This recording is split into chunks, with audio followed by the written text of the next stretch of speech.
दोस्तों, किशोर कुमार को अक्सर एक जीनियस आर्टिस्ट के तौर पर जाना जाता है। एक बेहतरीन सिंगर और एक्टर के अलावा वो एक बहुत अच्छे म्यूज़िक कंपोज़र और गीतकार भी थे। इसके अलावा एज अ फिल्म मेकर उन्होंने कुछ चुनिंदा फिल्मों का प्रोडक्शन और डायरेक्शन भी किया है। पर जैसा कि अक्सर कहा जाता है, हर जीनियस आर्टिस्ट थोड़ा मूडी और एक्सेंट्रिक भी होता है, और ऐसा ही कुछ स्वभाव था किशोर दा का।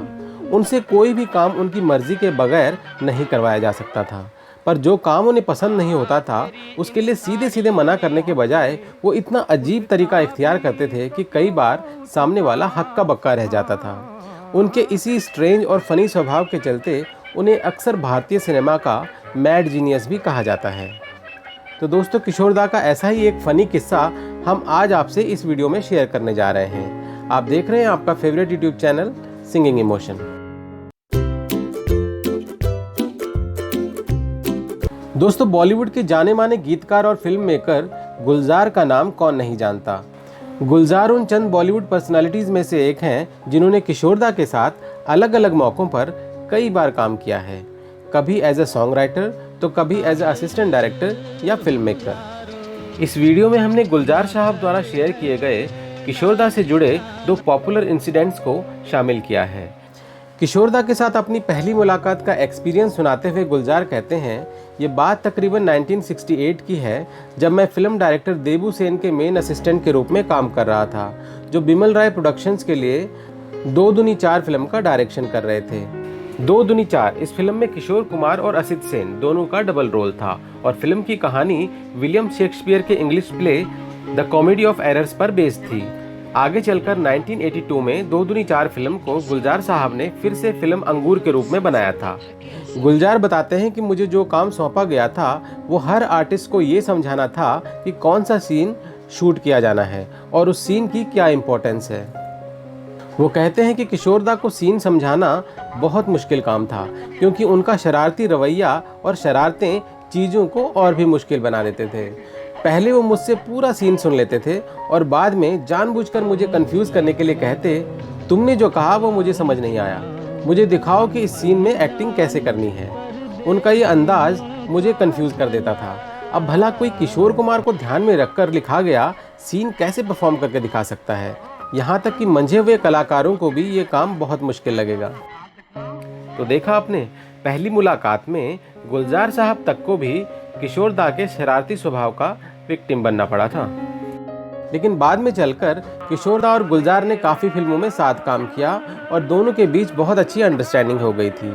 इनफैक्ट गुलजार साहब की बनाई गई कई फिल्मों में किशोर दा ने अपने करियर के कुछ बेहतरीन गीत गाए हैं। किशोर दा के साथ अपना एक और इंटरेस्टिंग वाकया गुलजार साहब ने अपनी किताब actually I met them a memoir में शेयर किया है। गुलजार साहब लिखते हैं कि हीरो का रोल अवॉइड करने से लेकर अपने घर से गायब होकर प्रोड्यूसर्स को परेशान करने तक मैड जीनियस किशोर कुमार अपनी आस्तीन में कई चालें और आइडियाज़ छिपा कर रखते थे। वह कहते हैं कि किशोर कुमार अनप्रिडिक्टेबल थे। अगर वो किसी चीज़ के लिए तैयार नहीं हो, लेकिन उन पर ऐसा करने के लिए दबाव डाला जा रहा हो, तो वो बाहर निकलने के लिए कभी इजी तो कभी बड़े फ़नी तरीके ईजाद कर लेते थे।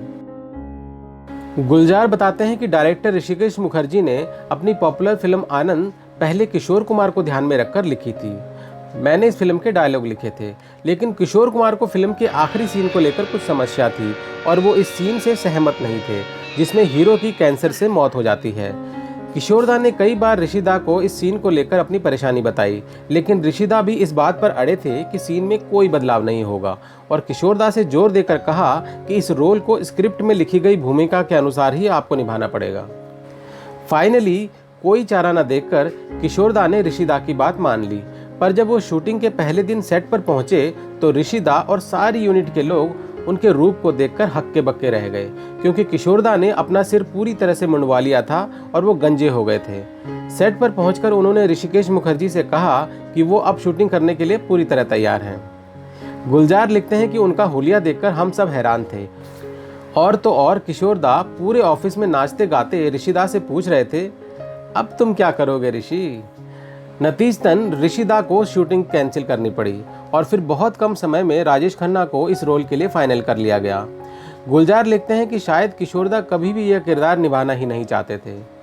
पर फिर भी मैंने कभी किसी को इस तरह से अपना लुक खराब करते हुए नहीं देखा था।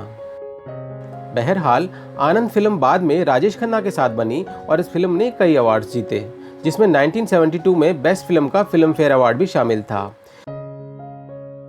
किशोर कुमार की एक्टिंग के बारे में बात करते हुए popular film director Rishikesh Mukherjee ने एक बार कहा था, आप किशोर को एक्टिंग करने के लिए मजबूर नहीं कर सकते। अगर आप ऐसा करते हैं तो आपको उनसे मनचाहा परफॉर्मेंस नहीं मिलेगा। अगर आप चाहते हैं कि किशोर कुमार एक्टिंग करें, लेकिन अगर उनका दिल इसमें नहीं है तो ये उनकी एक्टिंग में भी दिखाई देगा। ये भी हो सकता है कि इसका ठीक उल्टा हो, जैसे कि अगर आप किशोर दा की अच्छी क्वालिटीज़ के लिए उनकी तारीफ करते हैं और उन्हें उनकी एबिलिटीज़ के बारे में बताकर उनको फ्रीडम देते हैं तो वो एक अमेजिंग एक्टर हैं। तो दोस्तों, ये था किशोर दा की ज़िंदगी से जुड़ा एक दिलचस्प और फनी किस्सा। आपको हमारा आज का वीडियो पसंद आया हो तो इसे लाइक, शेयर और कमेंट करके हमें ज़रूर बताइएगा और ऐसे और वीडियोज़ के लिए हमारे चैनल सिंगिंग इमोशन को सब्सक्राइब कर लीजिए। जल्दी ही मिलते हैं एक और नई वीडियो के साथ। तब तक अपना बहुत बहुत ख्याल रखिएगा। Thank you for watching.